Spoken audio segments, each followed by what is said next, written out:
সামনের যে গাড়িবহর সেই গাড়িবহরটি বের হচ্ছে এমন একটি প্রস্তুতিও আমরা দেখতে পাচ্ছি। আইন শৃঙ্খলা রক্ষাকারী বাহিনীর যে তৎপরতা সেটি দেখা যাচ্ছে, অর্থাৎ একেবারেই নির্বিঘ্নে যাতে এখান থেকে তার মরদেহটি নেওয়া যায় সেটি আমরা বিজিবি সদস্যদেরও সামনে দেখতে পাচ্ছি, এবং পুলিশ সদস্য যারা আছেন একদম সামনের যে গেটের সামনের যে রাস্তাটি আছে সেখানে বাইকধারী মোটর বাইক করে যে পুলিশের যে সদস্য তাদেরকেও আমরা আসলে তৎপরতা দেখতে পাচ্ছি। তার মানে আমরা বলতেই পারি যে দর্শক, বিএনপি চেয়ারপারসন বেগম খালেদা জিয়ার যে মরদেহ এফআরকেআর হাসপাতাল থেকে ঠিক এই মুহূর্তেই বের হচ্ছে। আমরা গাড়িবহরের সামনে আছি, আমরা দেখতে পাচ্ছি অর্থাৎ পুলিশের যে গাড়িটি আছে সেটিও ধীরগতিতে সামনে এগিয়ে আসছে, অর্থাৎ মূল গেট থেকে আমরা দেখতে পাচ্ছি।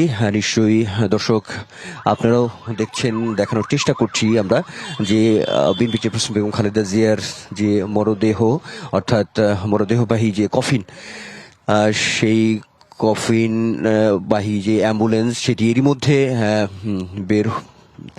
বের হয়ে গেছে। আমরা দেখতে পাচ্ছি সামনে পুলিশ একটি গাড়িও কিন্তু ধীর গতিতে এগিয়ে আসছে। একটু বলছিলাম যেটি যে আগে থেকেই এসে বলা হচ্ছিল যে সকাল 8:15 একটা সময় ছিল, নির্ধারিত সময় যে এফআরকেআর হাসপাতাল থেকে বের হবেন। কিছুটা প্রস্তুতি আইন শৃঙ্খলা রক্ষাকারী বাহিনীর যে প্রস্তুতির জায়গাটি ছিল, অর্থাৎ সেই জায়গা থেকে কিছুটা একটু বিলম্ব হয়েছে, কিন্তু এখন আমরা বলতেই পারি যে বিএনপি নেত্রী বেগম খালেদা জিয়ার যে মরদেহ সেটি এর মধ্যে এফআরকেআর হাসপাতাল থেকে বের হয়েছে। বের হয়ে এখন মূল যে গন্তব্য সেটি হচ্ছে যে গুলশানে যে দীর্ঘদিন তিনি যেখানে থাকতেন, অর্থাৎ গুলশানের যে ফিরোজার বাসা, সেই বাসায় আসলে তার মরদেহটি নিয়ে যাওয়া হবে।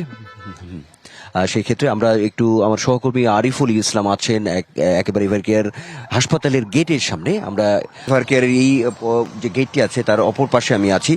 একটু দেখাতে চাই নিশ্চয়ই দর্শকদের, সেটি হচ্ছে যে বিএনপি চেয়ারপারসন বেগম খালেদা জিয়ার যে মরদেহ অল্প কিছুক্ষণের মধ্যেই এফআরকেআর হাসপাতাল থেকে বের করা হবে। সেই যে তোড়জোড়টি কিন্তু এই পাশ থেকে মোটামুটি স্পষ্টভাবেই আমরা দেখতে পাচ্ছি। আইন শৃঙ্খলা রক্ষাকারী বাহিনী, বিশেষ করে পুলিশ সদস্য যারা আছেন, যে অর্থাৎ এই যে বহরটি যেটি যাবে মূলত বিএনপি চেয়ারপারসনের কফিন নিয়ে, সেই সামনে পেছনের যে আইন শৃঙ্খলা রক্ষাকারী বাহিনীর যে সদস্যরা থাকবেন, যে গাড়ি ভর্তি থাকবে, সেটি কিন্তু একটা প্রস্তুতির যে বিষয়টি সেটি কিন্তু আমরা আসলে লক্ষ্য করছি। আমরা দেখতে পাচ্ছি যে পুলিশের যে সদস্য যারা আছেন তারা কিন্তু আমরা দেখছি মোটর বাইক করেও আসলে সামনে এগুচ্ছেন, অর্থাৎ অল্প কিছুক্ষণের মধ্যেই যে বের হবে সেই প্রস্তুতির যে বহিঃপ্রকাশটি সেটি কিন্তু আমরা আসলে বাইরে থেকে দেখতে পাচ্ছি। নিশ্চয়ই আপনি জানেন যে বিএনপি চেয়ারপারসন বেগম খালেদা জিয়ার যে মরদেহ সেটি প্রথমে নেওয়া হবে গুলশানে। তিনি দীর্ঘদিন যেখানে থেকেছেন সেই ফিরোজার বাসভবন, সেখানে অর্থাৎ 300 ফিট হয়ে 36 জুলাই এক্সপ্রেস হয়েই কিন্তু আসলে মূলত তার বাসভবনে তাকে বিএনপি চেয়ারপারসনের মরদেহ নেওয়া হবে। চুল পড়া অনেক কমে গেছে, থ্যাংক ইউ মা। চুলের ভিটামিন জুই মাল্টিভিটামিন কোকোনাট অয়েল। এবং সেখানে কিছুটা সময় অবস্থানের পর তার নামাজে জানাজা হবে সংসদ ভবন এলাকায়, অর্থাৎ যে দক্ষিণ প্লাজা মানিক মিয়া এভিনিউর যে পশ্চিম গেট, সেটি মূলত সংসদ ভবনের সামনের যে মাঠ সেটি, সেই সঙ্গে মানিক মিয়া এভিনিউ যে সামনের যে রাস্তা, আসলে সবটুকু জায়গায় নামাজে জানাজার জন্য আসলে রাখা হয়েছে। আগেই তথ্য আছে রাষ্ট্রীয়ভাবেই, কিন্তু আসলে শোক 3 দিনের। একই সঙ্গে বিএনপি চেয়ারপারসনের এই যে জানাজা থেকে শুরু করে এফআরকেআর হাসপাতাল থেকে তাকে নেওয়া এবং সর্বোপরি যে দাফনের কার্যক্রম রাষ্ট্রীয় মর্যাদায় যেটি হবে সেটি আগেই সরকারিভাবেই কিন্তু ঘোষণা দেওয়া হয়েছে।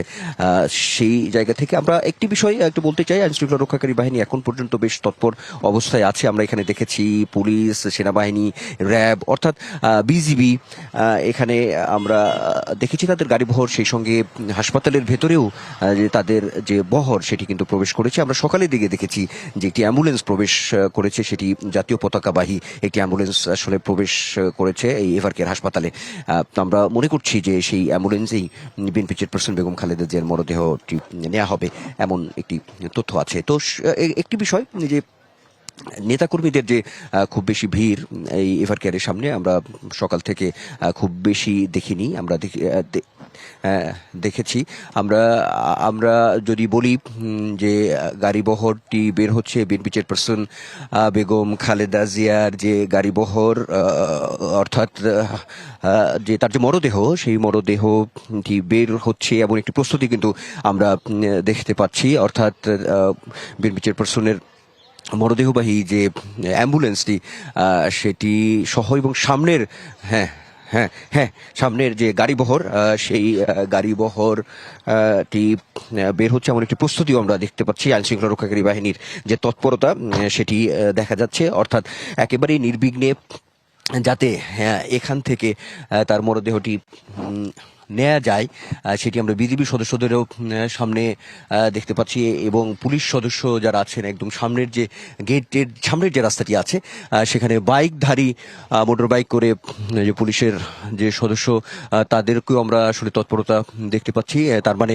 আমরা বলতেই পারি যে দর্শক, বিএনপি চেয়ারপারসন বেগম খালেদা জিয়ার যে মরদেহ এফআর কেয়ার হাসপাতাল থেকে ঠিক এই মুহূর্তেই বের হচ্ছে। আমরা গাড়িবহরের সামনে আছি, আমরা দেখতে পাচ্ছি অর্থাৎ পুলিশের যে গাড়িটি আছে সেটিও ধীরগতিতে সামনে এগিয়ে আসছে, অর্থাৎ মূল গেট থেকে আমরা দেখতে পাচ্ছি।